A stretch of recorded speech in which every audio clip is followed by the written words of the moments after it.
Hey, what's up everybody? Miguel Quiles here, and in this episode of The Breakdown, I'm going to show you guys a really simple one light setup to shoot some headshots outdoors.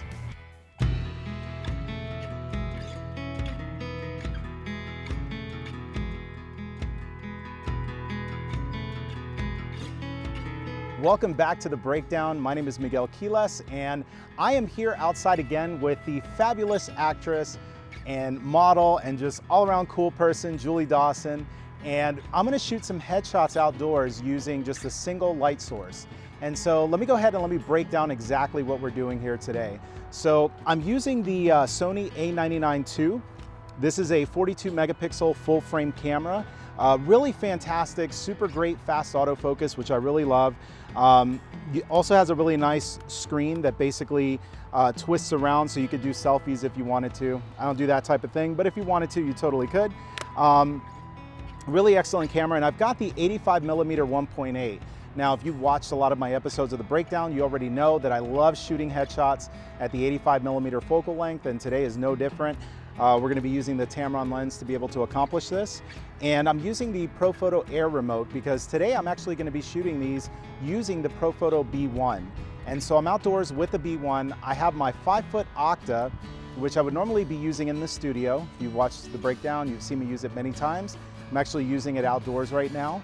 I've actually got it sitting on a Cupo C stand to keep it nice and steady. I've also got some extra sandbags on the bottom.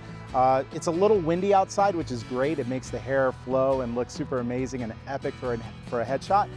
But it also made this thing fall over. Before we started rolling, I hadn't put the sandbags on there, and all of a sudden this sucker just started tumbling down. So don't be like me when it comes to this. Make sure that you're using sandbags. Make sure that you have your modifiers and your lights nice and steady. Usually I like to walk up to the modifier and kind of give it a quick tap to make sure it doesn't fall over. Had I done that, I would have known, hey, it wasn't steady, but again, you know, just make sure that you do that. So simple, one light. I'm gonna be shooting these wide open at Actually, you know what? I'm not gonna shoot these wide open. I'm gonna shoot these at an f2.0. Now you could totally shoot these wide open if you wanted to, but I always feel like when it comes to headshots, it's kind of important that just because you have a lens that shoots at an f1.8 or a 1.4 or even lower, you don't have to shoot at those settings. There's gonna be some times when you're gonna want a higher aperture, so that way you could get more texture and more detail in the skin, which Julie has great skin, so there's no reason for me to blur it to death shooting it at an f1.8. So we're gonna shoot these at f2.0, 1/160th of a second, and ISO 100.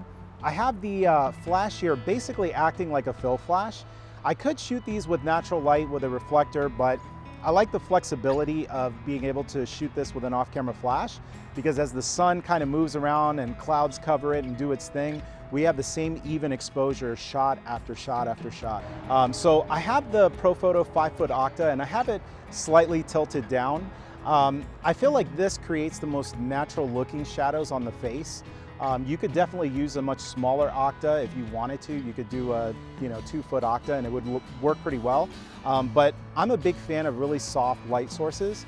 And so this bigger modifier, when you have it maybe about 2 feet away from your subject, is gonna create this beautiful, awesome light that I really love in my images. So feel free to use whatever size Octa or whatever size modifier you like, but for me, I love using the 5-footer, so that's what I'm going with today.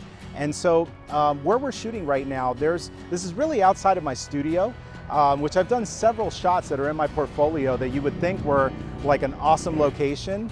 But what's funny is that you don't have to really look too far. Like, there's interesting stuff all over the place. And so where we are right now, there are these little flowers, these white flowers behind.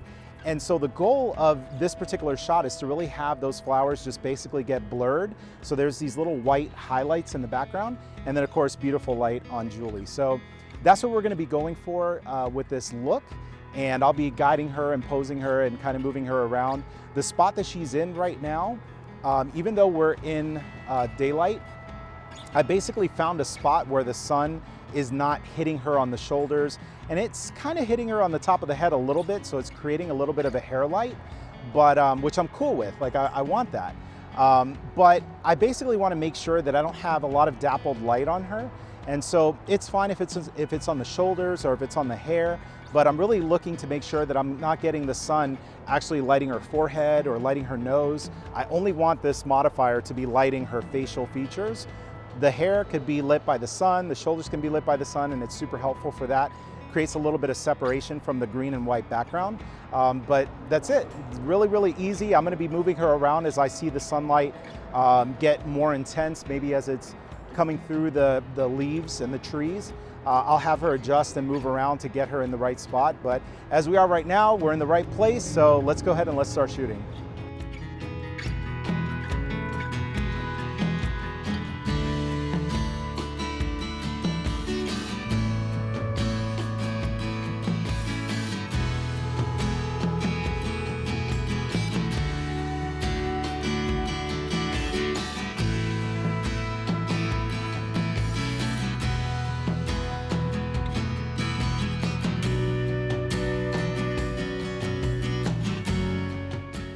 All right, so there you have it, everybody. Really easy, simple one light setup here, shooting headshots outdoors with Julie. Thank you so much again for modeling for me in this video. Make sure, if you guys enjoyed the content, follow her on Instagram. Her handle is in the description for this video. Also, make sure you follow me on Instagram, @Miguel Quiles Jr. And while you're here watching this video, make sure that you subscribe to Adorama TV. Why? Because they have a ton of videos coming out just about every single day on photography, on lenses, on gear, on drones, like all kinds of stuff.